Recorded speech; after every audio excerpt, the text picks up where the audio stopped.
Bom dia, boa tarde ou boa noite. Neste vídeo nós vamos tratar do tema cumprimento de sentença definitivo em que se busca a exigibilidade de obrigação de pagar a quantia certa. Eu espero que vocês gostem.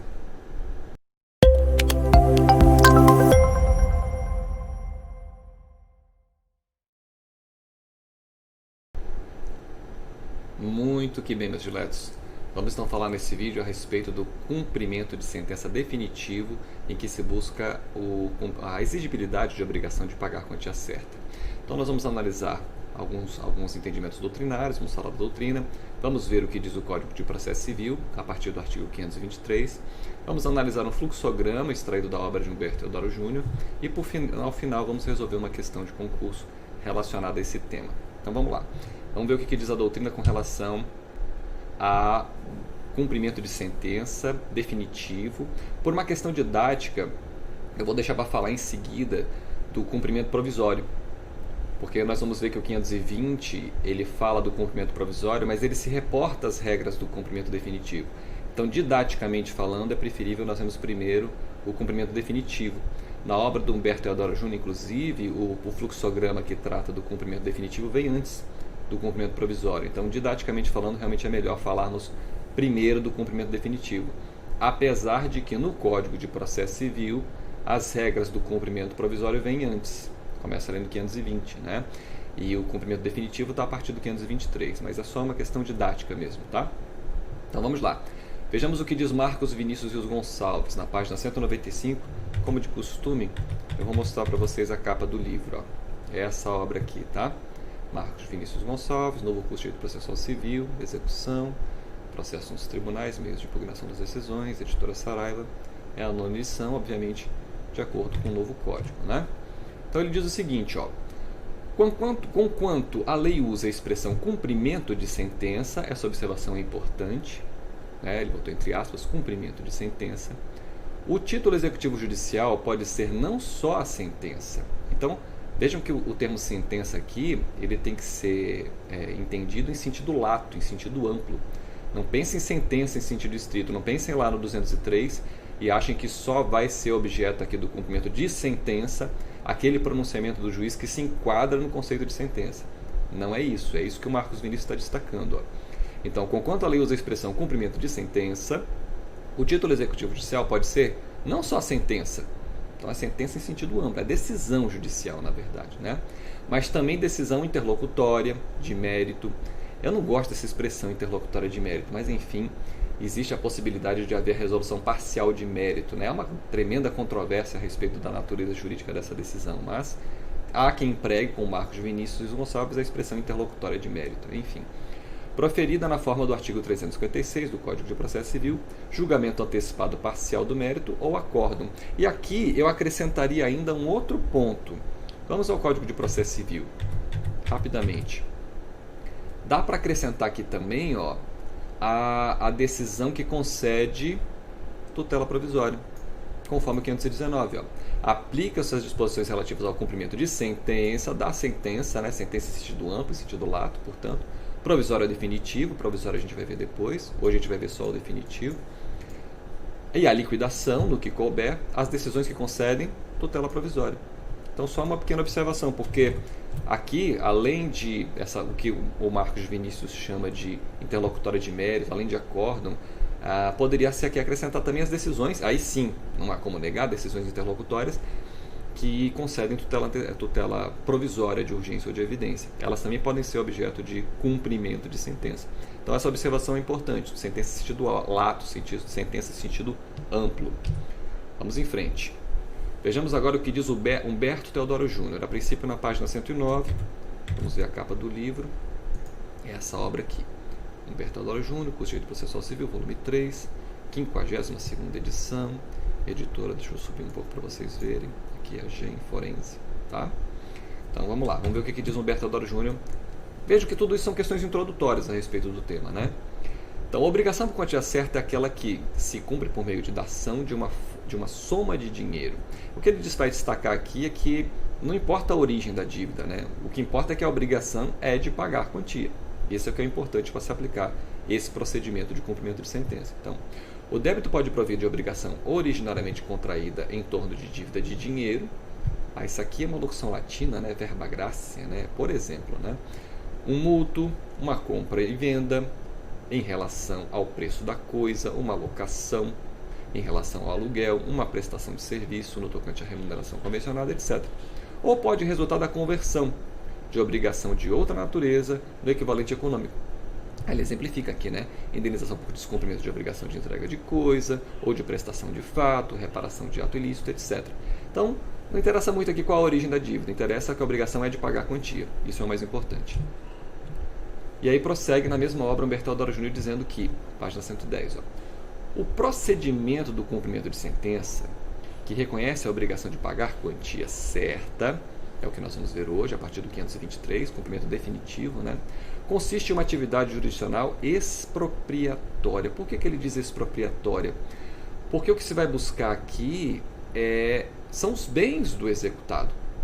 Né? Os bens do executado serão objetos de expropriação. Então vai se tomar o patrimônio dele com o intuito de satisfazer a pretensão do exequente, de receber, né, o pagamento da quantia que lhe cabe. Então, a justiça se apropria de bens do patrimônio do executado. É muito importante essa observação, patrimônio do executado, porque é o patrimônio dele que vai responder por suas dívidas, né? A não ser que haja, por exemplo, uma situação de desconsideração inversa da personalidade jurídica, ou a própria desconsideração da personalidade jurídica, se ficar evidenciado que o executado está ocultando patrimônio em uma pessoa jurídica, uma sociedade empresária da qual ele faça parte, né? Isso pode acontecer, é a desconsideração inversa. Ou se a executada for a pessoa jurídica e ela estiver desviando seus bens para os seus sócios. Então, fora essas situações excepcionais, né, o que responde pela dívida é o patrimônio do executado. Que, mesmo no caso de desconsideração, não deixa de ser o patrimônio dele. A questão é que às vezes ele passa por nome de outrem, né? E aí vai se buscar o patrimônio dele em poder de quem esteja com esse patrimônio. Então, certa essa afirmação.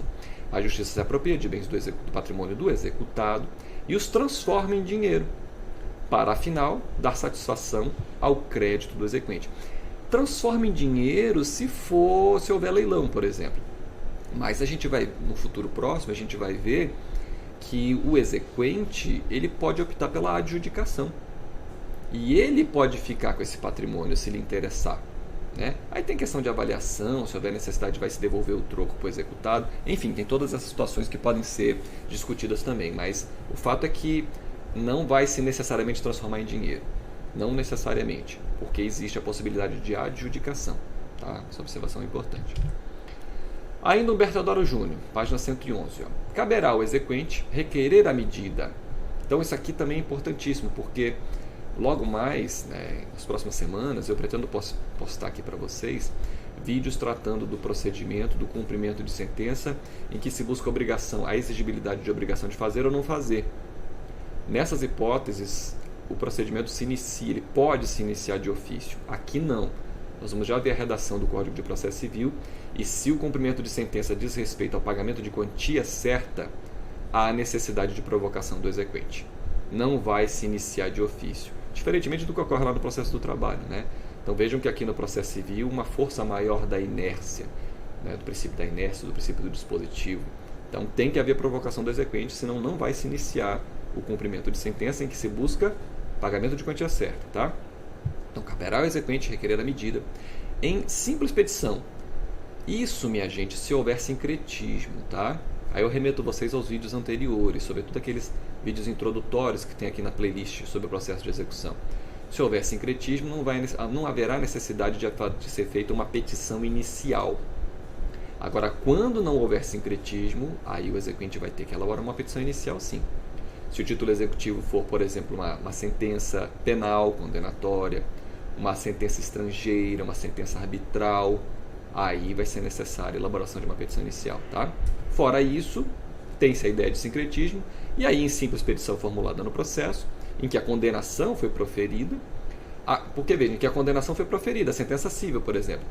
Agora, se o título executivo judicial é uma sentença penal, não vai haver sincretismo, porque o pedido de cumprimento não vai ser feito lá na vara criminal. Vai se pegar essa sentença penal, vai se trazer ela aqui para a vara civil, e aí vai ter que se fazer uma petição inicial, tá? a qual será instruída com demonstrativo discriminado e atualização do crédito, artigo 524, caput, instaurado o necessário contraditório. Aqui, com relação ao contraditório, eu já falei antes também, acho que nos vídeos que eu postei sobre os princípios fundamentais da execução. Saibam que o contraditório no processo de execução ele é rarefeito. Tá? Não é aquele contraditório amplo como se tem lá no processo de conhecimento. Então, tem que se fazer aqui essas adequações. Existe contraditório? Existe, mas ele é rarefeito. Ele é bem mais restrito do que no processo de conhecimento. Tá? Agora aqui com relação à atualização, claro, o executado vai ter a oportunidade de se manifestar e, se for o caso, impugnar a conta. Né? É um argumento muito usado pelos executados, né? Que é o excesso de execução. E ainda Humberto Deodoro Júnior, nos casos de títulos formados em outros processos, aí a observação relacionada aos casos em que não há sincretismo, né? Como a sentença arbitral, a sentença penal condenatória, a sentença e a decisão interlocutória estrangeiras, o prazo para pagamento e de sujeição à multa, do 523, parágrafo 1º, que a gente vai já ver a redação, se fixa por citação. Então vejam, se há citação, é porque também tem petição inicial, tá? Nos casos em que houver sincretismo e não houver necessidade de ser elaborada uma petição inicial, aí haverá intimação. Tá? Então, se fixa por citação pessoal no juízo cível para o respectivo cumprimento, 515, parágrafo 1º, e não por intimação. Por quê? Porque não há sincretismo. Né? Não cabe aqui intimação na pessoa do advogado. Tá? É a observação aqui de Humberto Teodoro Júnior. Agora vejamos o que dizem Fred Dias Júnior, Leonardo Carneiro Cunha, Paula Sarno Braga e Rafael Alexandria de Oliveira. A obra é esta aqui, ó. Essa obra, tá? Curso de Direito Processual Civil, execução, é a 8ª edição. É volume 5, né? Editora Juspodium. Então vamos lá, vamos ver o que eles dizem com relação ao cumprimento de sentença, em que se busca a exigibilidade de obrigação de pagar a quantia certa, cumprimento definitivo.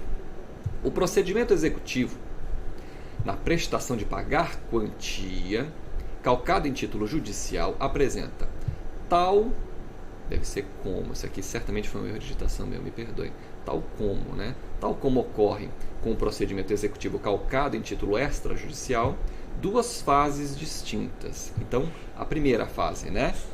A primeira, denominada fase inicial ou fase de cumprimento voluntário.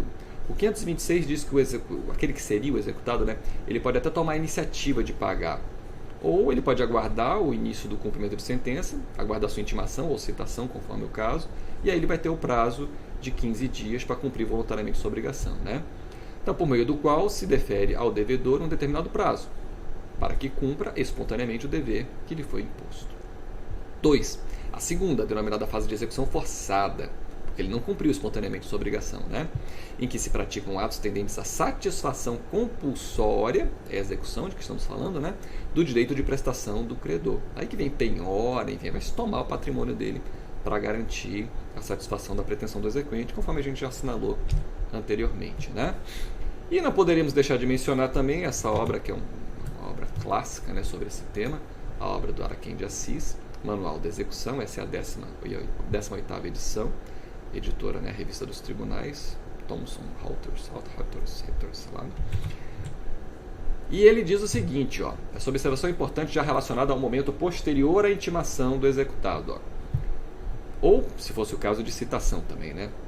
Então, feita a intimação do artigo 513, parágrafo 2º, a gente já falou dele no vídeo anterior, que eu falo dessas regras gerais, né, a respeito do cumprimento de sentença, e observadas suas variantes, no prazo de 15 dias, o executado poderá. Então, o que ele pode fazer? E daqui a pouco eu vou mostrar um fluxograma para vocês, bem interessante, da obra do Humberto Teodoro Júnior, em que a gente vai visualizar o procedimento, como é que fica a estrutura desse procedimento e do que está falando aqui Araquém de Assis. As alternativas que tem o executado após ele tomar ciência de que há o cumprimento de sentença. Né? Então, ele pode pagar a dívida, ou seja, o valor indicado no demonstrativo, atualizado até a data do pagamento e acrescido das custas supervenientes, se houver, conforme 523 caput, parte final que a gente vai já ver. B. Pagar parcialmente a dívida. Hipótese em que a multa e os honorários incidirão sobre o restante. Isso também vai já ver o parágrafo 2º do 523. C. Permanecer inerte. Hipótese que será expedido o mandado de penhora, olha a expropriação, né? E de avaliação, seguindo-se os atos de expropriação, se o cumprimento não for suspenso por força da impugnação nos termos do 525. O 525 a gente vai deixar para analisar num vídeo próximo futuro, tá? Eu pretendo fazer um vídeo específico sobre impugnação e cumprimento de sentença. Então a gente vai olhar rapidamente o 525, mas eu não vou dar muita atenção a ele hoje. Mas sabem que o parágrafo 6º permite que seja dado efeito suspensivo. Se isso acontecer, por óbvio, interrompe-se aqui o segmento do cumprimento de sentença enquanto se aguarda o julgamento da impugnação. Mas isso é raro de acontecer e a gente vai entender por quê quando no próximo vídeo que eu falar a respeito desse tema e a gente vai analisar melhor o parágrafo 6º, tá? E D, apresentar impugnação conforme 525. Tá? Então comecem a fazer esses chaveamentos, né? Questão mnemônica, né? Se acostumem à ideia de que quando se fala em cumprimento de sentença, a forma que tem o exequente de se opor ao cumprimento de sentença é a impugnação. Então comecem a fazer essa associação. Cumprimento de sentença, então o executado pode se opor via impugnação. Ok. Cumprimento de sentença, nós sabemos, é execução fundada em título executivo judicial. Ok. E se a execução é fundada em título extrajudicial? Aí não cabe impugnação. Aí cabe embargos à execução. Tá? Então comece a relacionar essas expressões. Isso vai ajudar você a resolver várias questões de concurso, OAB, porque eles sempre perguntam e tentam fazer você confundir essas hipóteses. Tá? Ou, na verdade, querem verificar se você sabe, né, que embargos à execução é para o executado utilizar quando a execução é fundada em título extrajudicial, e impugnação é para o executado utilizar quando a execução é fundada em título executivo judicial. Então, comecem a se familiarizar com esses termos. No Código de Processo Civil, vamos olhar então o que dizem os artigos 523 a 527, sabendo que hoje não vai ser dada atenção ao 525, né? Então, olha como é que o cumprimento provisório vem antes, ó. Começa aqui no 520. Então, tá antes. Nós vimos no vídeo anterior essas disposições gerais, né, que começam aqui no 513. Cadê o 513? Aqui, essas disposições gerais, já foi objeto do vídeo já postado. Aí, em seguida, pela ordem do Código, vem o cumprimento provisório, mas por uma questão didática a gente vai ver ele depois. Porque olha o 520, ó. Ele diz que o cumprimento provisório da sentença impugnada por recurso desprovido de efeito suspensivo será realizado, olha lá, da mesma forma que o cumprimento definitivo. Pô, então, peraí, se é da mesma forma que o definitivo, então vamos ver primeiro o definitivo, tá? Lembrando ainda que aqui, deixa eu ampliar para vocês enxergarem melhor. Aqui, nós estamos falando dessa situação específica que é pagamento de quantia certa, tá? 513 ao 519 traz disposições gerais que se aplicam quando a obrigação é de fazer ou não fazer, que se aplicam quando a obrigação é de entregar coisa, né? Aqui especificamente essa obrigação, pagar quantia. E como bem dito por Humberto Teodoro Júnior, não nos interessa a origem da dívida, interessa saber que a obrigação é de pagar quantia, né? Quantia certa. Então o 523 diz que no caso de condenação em quantia certa, pouco importa a origem da dívida, né? Ou já fixada em liquidação, se a decisão foi ilíquida, já tem vídeo postado aí sobre liquidação. E no caso de decisão sobre parcela incontroversa, aí poderia ser aquela decisão parcial de mérito, né, de que fala o Marcos Vinícius Rios Gonçalves. O cumprimento definitivo. Por que definitivo, gente? Porque não está pendente de julgamento recurso desprovido de efeito suspensivo. Se tiver pendente de julgamento recurso desprovido de efeito suspensivo, pode haver o cumprimento provisório. Mas havendo cumprimento definitivo, significa dizer que não está pendente de julgamento nenhum recurso. Ou seja, o objeto aqui do cumprimento de sentença diz respeito a uma decisão já transitada em julgado. Tá? Essa é a ideia do cumprimento definitivo. Então, facear requerimento do exequente, olha aí o requerimento. Tem que haver requerimento, tem que haver provocação. Não vai se iniciar de ofício, tá? Sendo executado intimado, se houver sincretismo, né? Se não houver, ele vai ser citado. Sendo intimado, para pagar o débito. Olha o prazo de 15 dias, dias úteis, né? Acrescido de custas se houver. Então, olha as demais questões procedimentais aqui nos parágrafos do artigo 523. Ó. Parágrafo 1º. As opções, né, de que vimos anteriormente. Ó. Não ocorrendo o pagamento voluntário no prazo do caput, o débito será acrescido de multa. Vejam que essa multa ela serve como meio de coerção, né? Meio de coerção patrimonial. É como se dissesse para o executado, olha, paga no prazo para não pagar a multa. Não pagou no prazo? Aí vai incidir a multa de 10% e também honorários de advogado de 10%. Tá? Então isso aqui serve para desmotivar o executado de não pagar, ou motivá-lo a pagar, né? A ideia é essa. Parágrafo 2º. Efetuado o pagamento parcial no prazo previsto no caput, a multa e os honorários previstos no parágrafo 1º incidirão sobre o restante. Então não vai incidir sobre o total, porque bem ou mal ele pagou uma parte da dívida, né? Não efetuado tempestivamente o pagamento voluntário, será expedido desde logo, olha a expropriação começando, ó, mandado de penhora e avaliação, seguindo-se os atos de expropriação. Tomar patrimônio do executado para garantir a satisfação da pretensão do exequente. Tá? 524. O requerimento previsto no 523 será instruído com demonstrativo discriminado e atualizado do crédito, devendo a petição conter. Então, a gente vai ver que não é uma petição inicial, mas ela tem alguns pressupostos que devem ser observados, né? Deixa eu ampliar aqui para vocês. Eu achei que eu já tinha feito isso, mas enfim, acho que não deve ter salvo. Então, o nome completo, o número de inscrição do cadastro de pessoas físicas, né, o CPF ou CNPJ, se for pessoa jurídica, observado apenas o que diz o 319, parágrafo 1º a 3º. Então, não tem que observar na integralidade o 319, porque não é uma petição inicial, a não ser que o título executivo seja sentença penal condenatória, sentença estrangeira, sentença arbitral, aí terá que ser feita assim na petição inicial, tá? Quando não houver sincretismo. 2. O índice de correção monetária adotado, os juros aplicados, as respectivas taxas, inciso 3. 4. O termo inicial, termo final do juro. Tudo isso para dar elementos para o executado poder dizer, ó, esse cálculo está errado. Será que foi esse o critério que foi determinado na decisão? Então, tem que especificar. A periodicidade da captação dos juros, se for o caso, especificação de eventuais descontos obrigatórios realizados, indicação de bens passíveis à penhora, sempre que possível, tá? Porque aqui a ideia de cooperação. O mais interessado aqui em ter a satisfação da sua pretensão é o exequente. Então, sempre que ele puder, é interessante ele já indicar os bens passíveis à penhora, tá? Parágrafo 1º. Quando o valor apontado no demonstrativo aparentemente exceder os limites da condenação, a execução será iniciada pelo valor pretendido, mas a penhora terá por base a importância que o juiz entender adequada. Então, o juiz aqui pode desconfiar que há um excesso, né? E não é porque houve o silêncio do executado que o juiz vai cruzar os braços. Então, se ele acha que de repente a quantia é excessivamente alta, tudo bem, vai se perseguir o valor pretendido, mas a penhora vai ser feita no valor indicado pelo juiz, e aqui geralmente ele se socorre da contadoria, né? Para conferir a lisura do cálculo feito pelo exequente, né? Olha lá o parágrafo 2º. Para a verificação dos cálculos, o juiz poderá valer-se de contabilista do juízo, que terá prazo máximo de 30 dias para efetuá-la, exceto se outro lhe for determinado, e aí vai variar conforme a complexidade do cálculo. Existem cálculos que são extremamente complexos e precisam de um prazo superior aí a 30 dias, né? Já vi situações assim. Parágrafo 3º. Quando a elaboração do demonstrativo depender de dados em poder de terceiros ou do executado, o juiz poderá requisitá-los, sob combinação de crime de desobediência. Então, isso aqui é raro acontecer, mas porque quando chega nessa fase, geralmente tudo já consta dos autos, né?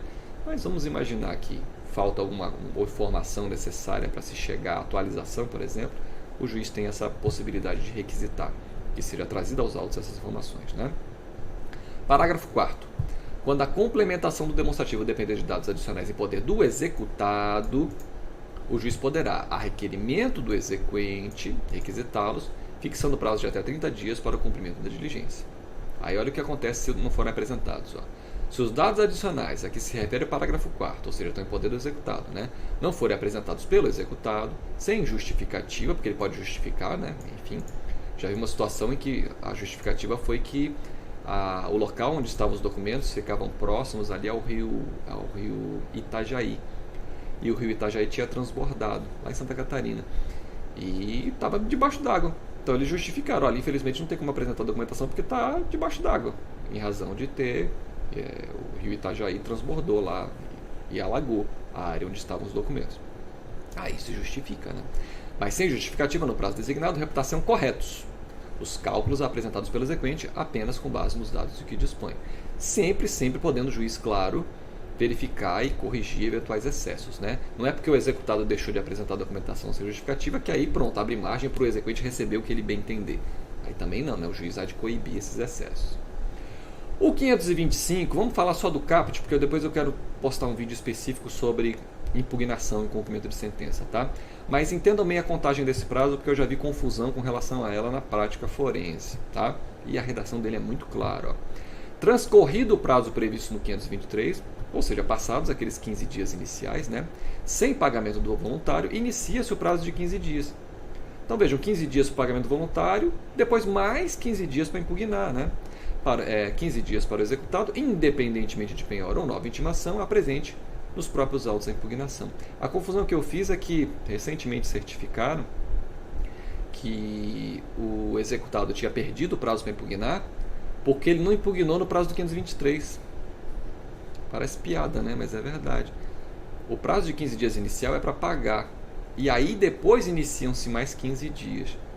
Né? Mas enfim, o caput é claro, não façam essa confusão. Tá? Depois a gente analisa melhor o 525, sobretudo o parágrafo 12, né? Que traz de uma complexidade grande. Tá? A gente vai falar melhor dele. Eu quero fazer um vídeo específico sobre impugnação, a gente fala melhor desse tema. Tá? Os parágrafos 12, 13, 14 são situações bem complexas.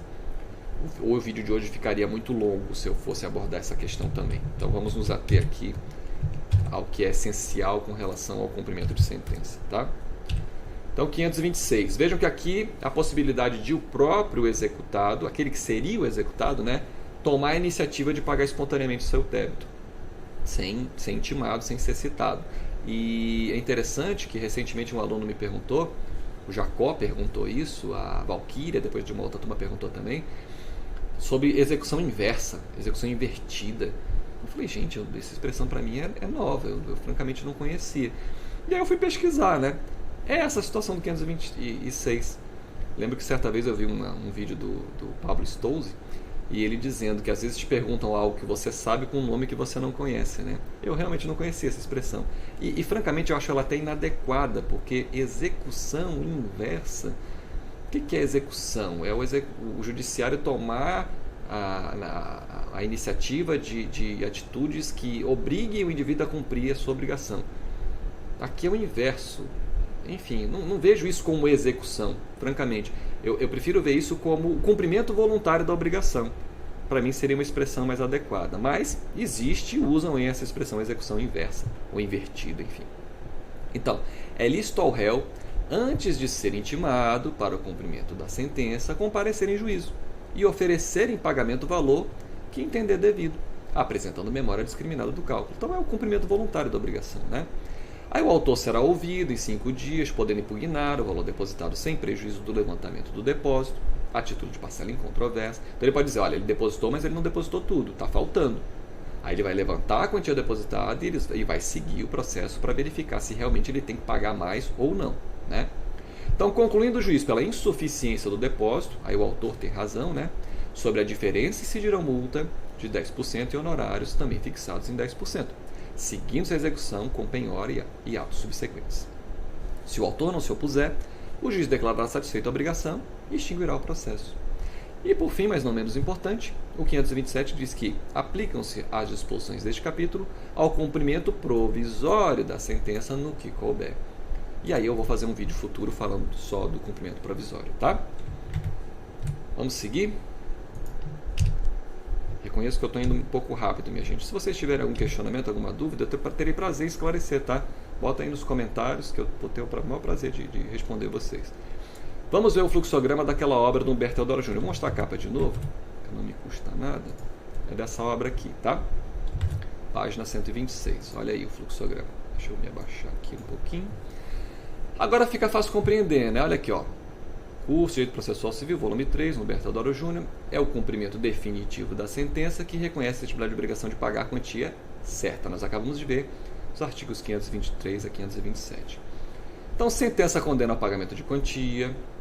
Se a condenação é genérica, né, se a decisão é ilíquida, né, procede-se antes a liquidação. Já tem vídeo postado sobre liquidação que eu acho até que eu vou dar uma atualizada nele. E aí, olha as possibilidades que se abrem. Ó. Devedor paga voluntariamente. A gente acabou de ver o 526. Ouvida do exequente em 5 dias. Se o depósito é o suficiente, extinção do processo. Depósito insuficiente, multa e honorários. Tem início atos de expropriação. Exequente pode levantar o depósito, é o parágrafo 1º. e o devedor paga depois o valor integral ou se toma patrimônio dele para isso, né? Se bem que me perdoe, não continua daqui não. Eu estou fazendo confusão. Esse vem daqui, me perdoe. Né? Exequente pode levantar o depósito e vai seguir os atos de expropriação como segue aqui do lado direito. É isso. Eu achei que isso aqui estava comunicado, mas não está não. Então, outra possibilidade. Requerimento do exequente com demonstrativo discriminado e atualizado do crédito. É o mais comum, né? É o que mais acontece. É muito raro a gente ver esse cumprimento voluntário aqui. O que estão chamando de execução inversa, né? Invertida, enfim. A intimação do executado, podendo ele ser citado também, se for aquelas situações de não haver sincretismo, preferencialmente na pessoa do advogado, isso aqui é para intimação, né? Para pagar o débito em 15 dias, conforme o 523. Aí abrem essas 4 possibilidades. Ó. Devedor paga valor integral, acabou-se o processo. Devedor faz pagamento parcial e não apresenta impugnação, né? Não impugna. Aí vence a expedição de mandado de penhora e avaliação para se buscar o restante da dívida, né? Devedor não paga em 15 dias, aí vem a multa, os honorários e vai seguir os atos de expropriação, né? Devedor apresenta impugnação em 15 dias, com ou sem pagamento parcial. A gente vai ver que para ele impugnar, ele não precisa garantir o juízo, ele não precisa nomear bens à penhora. Por isso é que normalmente a impugnação não suspende o procedimento de cumprimento de sentença, né? Mas pode ser feito o pedido, conforme o parágrafo 6º que a gente vai ver depois. Então, se ele nega efeito suspensivo, segue a expedição de mandado de penhora e avaliação. Concede efeito suspensivo, aí parou o cumprimento de sentença. Tem que esperar o julgamento da impugnação, conforme o parágrafo 6º. Acolhe a impugnação. Vejam, o Humberto Teodoro Júnior sugere a extinção, não é nem do exequente, é da execução. Isso aqui certamente, como diria um professor meu, não é erro do autor, isso aqui é erro da editora, com certeza, erro de impressão. Extinção da execução. Mas a gente vai ver que isso vai depender muito do argumento utilizado pelo executado. Porque ele pode, por exemplo, falar apenas que houve um excesso na execução. Então isso não levaria à extinção, levaria apenas a uma diminuição do valor do crédito, né? Enfim, mas isso vai ficar mais claro quando a gente falar de impugnação. Rejeita, e aí vem para a expedição de mandado de penhora e avaliação, conforme 523, parágrafo 3º, prosseguimentos de atos de expropriação, e aí, minha gente, ó, na forma dos títulos extrajudiciais, tá? 824 seguintes, então são as mesmas regras. E eu vou fazer vídeo específico sobre isso, tá? Sobre a expropriação propriamente dita. Adjudicação, alienação pública, particular. Eu vou fazer um vídeo específico sobre essas situações, tá? E aí o que se espera é que haja satisfação do exequente e aí sim a extinção. Não do exequente, né, coitado, mas sim da execução. Tá bom? E aí, para finalizarmos, vamos ver uma questão de concurso relacionada a esse tema que eu imagino que agora fique bem fácil para vocês responder. Então, 2018, da CESP, Procuradoria-Geral do Município, foi aplicada aqui em Manaus, né, prova para procurador do município. Olha só. Acerca das disposições do Código de Processo Civil relativas aos procedimentos especiais e ao processo de execução, julgue o item seguinte. A execução de título executivo judicial se dá em fase processual posterior à sua formação, denominada processo de execução. E aí, minha gente, isso é certo ou errado?